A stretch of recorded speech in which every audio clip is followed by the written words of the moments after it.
Hello good people. In this short video we will take a quick look at a very important DNA study, and we will also try our very best to give you a concise and chronological overview of the main findings from the study. And perhaps more importantly, we will also do our best to speak plainly, by limiting the academic jargon to a minimum. There will also be some independent discussion along the way, which we have tried to make as obvious as possible, so as to not be confused with the actual findings from the study itself. So, without any further delay, let us look at the study. The study in question was first released in late 2019 and is known by the following title: European Roma Groups Show Complex West Eurasian Admixture Footprints and a Common South Asian Genetic Origin. As you probably can tell, this is a very complex subject, so it is therefore necessary to highlight a few things before we proceed. With regard to the terms being used, only the term Roma is featured in the title, but in the study they use both the term Roma and Romani interchangeably as ethnic terms. Although it is worth noting that the study also does use the term Romani when talking about the Romani language. The study also contains the terms Proto-Roma and Founders, which are two terms that are used for the ancestors of the Romani peoples when referring to the period before their arrival in Europe. In this video, we will be using the term Romani as both an ethnic term and for the language itself. This is because the term Romani is more inclusive. However, we will also be using other terms when it seems natural to do so. We can here also mention that the study uses the terms Middle East, while we in this video will use the term West Asia, which is in many ways a superior term. Now that we have gone through the basic terms being used, let us now have a quick look at the Romani groups that were included in the study. In this study there were originally 152 different Romani samples, which are initially grouped by country. Although, some are grouped according to regions within their countries. Some of the samples are from the Baltic countries of Estonia and Lithuania. These, together with samples from Wales, are the northernmost samples that were included in the study. While the westernmost European samples include samples from Portugal and Spain. At the other end of Europe, the study includes samples from Ukraine, while Central Europe is represented by samples from Hungary and Slovakia. The remaining samples all have a connection with the Balkans, and include samples from Romania, Croatia, Serbia, Bulgaria, and Greece. Although, it is here also worth noting that a number of the above-mentioned Romani samples were actually removed from the study. Some of these were removed for technical reasons, while other samples, such as the entire Welsh group, and at least one Spaniard, were all removed from the study because the researchers deemed that they had too much non-Roma ancestry. So what does this tell us? Well, it seems pretty clear to us that this study should have included Romani samples from all the geographic regions of Europe, although we do appreciate that this isn't always practically possible to do. With regard to the exclusion of samples, we interpreted their decision to remove the Welsh group and the Spaniard to mean that these excluded samples were seen as too similar to their local non-Romani populations for them to stand out. The removal of the Welsh samples is, in our opinion, the most serious weakness of this study, and in essence, by removing the Welsh samples the study became much less representative of actual Romani diversity than it could have been. So, now that we have had a quick glance at some of the technical sides of the study, let us get on with the study findings. It is here natural for us to start in Asia, and we do so by looking at the South Asian ancestry that is found in modern-day Romani samples. The study indicates that such South Asian ancestry most closely resembles DNA that is carried by a Punjabi group from northwestern India. Although the very same South Asian ancestry also shows some affinity with other groups from different regions of India, which according to the study, may actually indicate that they first migrated from another part of India, before arriving in northwestern India. Thereafter they left South Asia altogether. It seems that the study was sadly unable to pinpoint exactly which region in modern India the founders originally came from. And we see at this point that the study used a notable amount of suggestive wording, as well as relying on linguistic theories to back up their claims.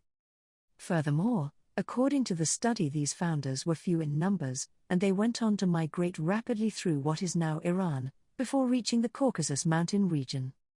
Our interpretation of this is that the study assumes that a limited Iranian influence on the Romani language and DNA equals rapid migration through an area. This is something that we will come back to later in the video, but for now we can say that, although this is certainly a plausible explanation, it is not the only way to interpret these findings. With regard to our interpretation, we assume that the study is again influenced by theories from other fields, such as linguistics, that make similar claims regarding the migration through what is now Iran. Coming back to our humble review, the study goes on to show that during their westward migration from Asia to Europe, the founders continuously intermixed with different ethnic groups as they migrated westward. It also makes a point that while these founders were originally quite an isolated population, they were becoming less and less isolated after leaving South Asia. The date for the first union between this small ancestral group of South Asian founders and an unrelated West Eurasian group of people was found by the study to have occurred between the years 1250 to 1600. Now, before we go on to analyze these interesting findings, it is necessary for us to highlight that the study does actually mention that they were unable to differentiate between a single and multiple unions between unrelated population groups, which might have happened within a short time period. We see this as a clear weakness for the study, but it is a weakness that the study itself points out, something that we think they deserve credit for doing. So, let us now try to analyze the findings. The way that we understand their chosen words is that they in reality probably assume that there were multiple unions, but lacked the actual evidence to make this point. We say this because, as we noted before, they do seem to support an interpretation where, after leaving South Asia, there was continuous mixing between the founders and unrelated population groups. This is an assumption that we also support, because it seems pretty obvious to us that our ancestors initiated multiple unions with local populations. A reality that is easily observable in the great variation in how the different Romani groups today look, everything from blonde hair with blue eyes, to black hair and dark skin. Interestingly, the study goes on to show that around 65% of the total ancestry that was found in the modern Romani study samples was derived from West Eurasian ancestors, meaning that well over half of the ancestry in these study samples was in fact inherited from different peoples who the founders had babies with after they had left South Asia. Although it has to be said that while West Eurasian ancestry was shown to be much higher in some of the samples, reaching up to 80% in samples from Iberia, and we noted that it must have been even more still in the removed samples from Wales and Spain. These findings on their own aren't, in our opinion, all that useful, but they might form the basis for future DNA studies on variations within different Romani groups, which would be interesting. The study has also shown that while in Western Asia, the founders mostly had babies with men from the Caucasus/West Asia region. However, after entering the Balkans, the study indicates that the group seems to have mixed more equally with both sexes. This is quite an interesting find, but we must be a little careful in our own interpretation, although it has to be said that one way to interpret these findings would be to suggest that female founders might have experienced some form of abuse, or that they perhaps engaged in a form of prostitution while they were in that region. Whichever way one might choose to interpret these findings, they are nonetheless unusual. Furthermore, according to the study, Southeastern European ancestry was found in all the Romani groups included in the study, which goes to show that all Romani groups are derived from peoples who migrated into Europe through the Balkans, and not via any alternative routes, such as across North Africa. This is something they highlight with regard to the Romani samples from southern Spain, to make a point of the fact that they too came to Spain through the Balkans. For us, this is actually one of the most important findings of the study, and we interpret it to mean that all the different Romani groups in Europe descend from the same small group, who came to Europe through Anatolia, which roughly corresponds to modern-day Turkey, and that they did not enter via the European steppe or the North African coast. After entering Europe and migrating into different parts of the continent, such as Iberia and the Baltic region, the study showed that they continued to mix with different groups within the regions where they lived. The study, furthermore, showed that this can also be observed on a much smaller scale, with the different Romani groups within Iberia, all carrying different regional ancestry. So Romani groups in northern Spain carry DNA with a genetic connection with peoples in France and Italy. Regional genetic ancestry that the Romani groups in southern Spain lack.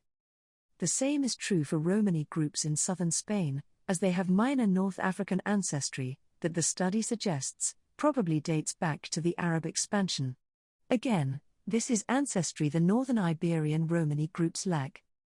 We think that these findings support the claim the study made with regard to continuously mixing between Romani groups and unrelated populations, so in that sense it is a useful finding, even though it might seem superfluous at first glance. This would of course have been even more obvious if the study had included more Romani samples, such as the Welsh samples. If we were to make a summary of our own interpretation of the study findings, we would start by saying that it paints a picture of a small group of people who begun their epic journey in a yet unknown location, in what is today India, but who retain a notable connection to a group of people in northwestern India. We have also seen how this wandering people, during their time in South Asia, seems to have been quite isolated, but who, upon leaving South Asia, started to have babies with different population groups, a trend that has been ongoing ever since. Furthermore, we have seen that they may have traveled rapidly through what is today Iran, before arriving at the foot of the Caucasus Mountains. In this region the women had babies with men who had a connection to this region.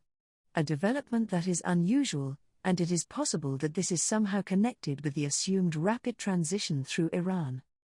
Thereafter they wandered westward, through what is today Turkey, before crossing into Europe. It has now been proven that they didn't take any other routes into Europe. In this region they also had babies with local population groups, but this time they had babies with both men and women. The date for the first union between these people and another population is said to have happened around the year 1200.